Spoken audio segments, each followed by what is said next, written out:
Hello everyone, कैसे हैं आप सब लोग। आज मैं आपके साथ सीजीएल का टेस्ट डिस्कस करने वाली हूँ। ये हमारा हुआ था 24 जुलाई 2023 की शिफ्ट 1 है। इसमें आप देख सकते हैं मेरे मार्क्स आए 152। ये टेस्ट इजी था, ज़्यादा टफ नहीं था। और मेरे इसके अंदर रीजनिंग में मार्क्स थे 47, जीके में थे 19 मार्क्स और मैथ्स में थे 45 एंड इंग्लिश में थे 40 मार्क्स। तो इस टेस्ट में कुछ क्वेश्चन जो मुझे अच्छे लगे वो मैं आपके साथ डिस्कस करने वाली हूँ।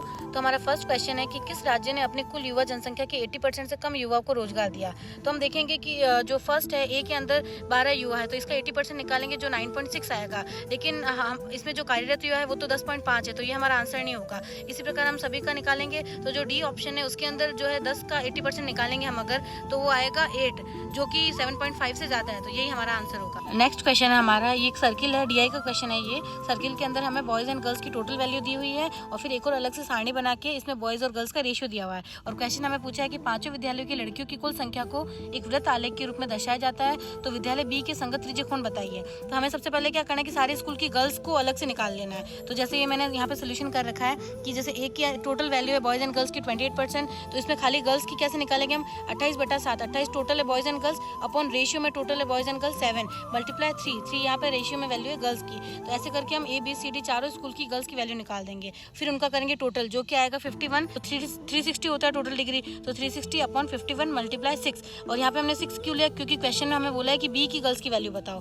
तो मल्टीप्लाई 6 करेंगे तो आंसर आएगा हमारा 42। नेक्स्ट क्वेश्चन है, ए बी और सी की मासिक आय का योग 69,000 रुपये है और ए 70% आय खर्च करता है, बी 80% खर्च करता है और सी 92% खर्च करता है।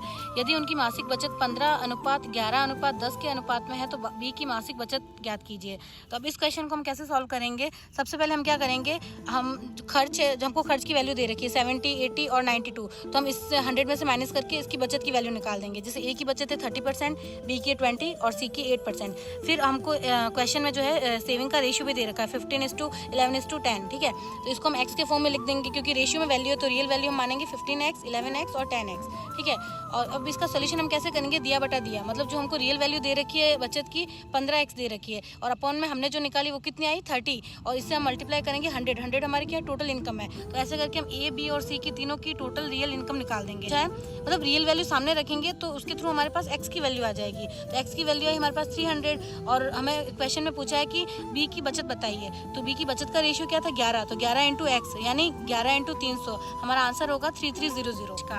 ये एक इडियम है टोमेरी, इसका मीन होता है remember that you will die, मतलब हमेशा ये चीज़ याद रखनी चाहिए कि आप मरने वाले या फिर मरोगे इन फ्यूचर में। तो मैंने इसका गलत कर दिया था, तो हमें इसको ध्यान रखना है कि remember that you will die, ये इसका आंसर होगा। और नेक्स्ट है his novel was dash by publisher after publisher, तो ये मैंने छोड़ दिया था, इसका आंसर होगा टर्न डाउन, मतलब मना कर दिया, मतलब जो नॉवल था वो सारे पब्लिशर्स ने रिजेक्ट कर दिया, मना कर दिया पब्लिश करने के लिए। बाकी फर्स्ट हमारे क्या कॉल डाउन यानी आकर मुलाकात करना कहीं, और काम डाउन यानी शांत रखना, और ड्रेसअप यानी रेडी होना, तैयार होना।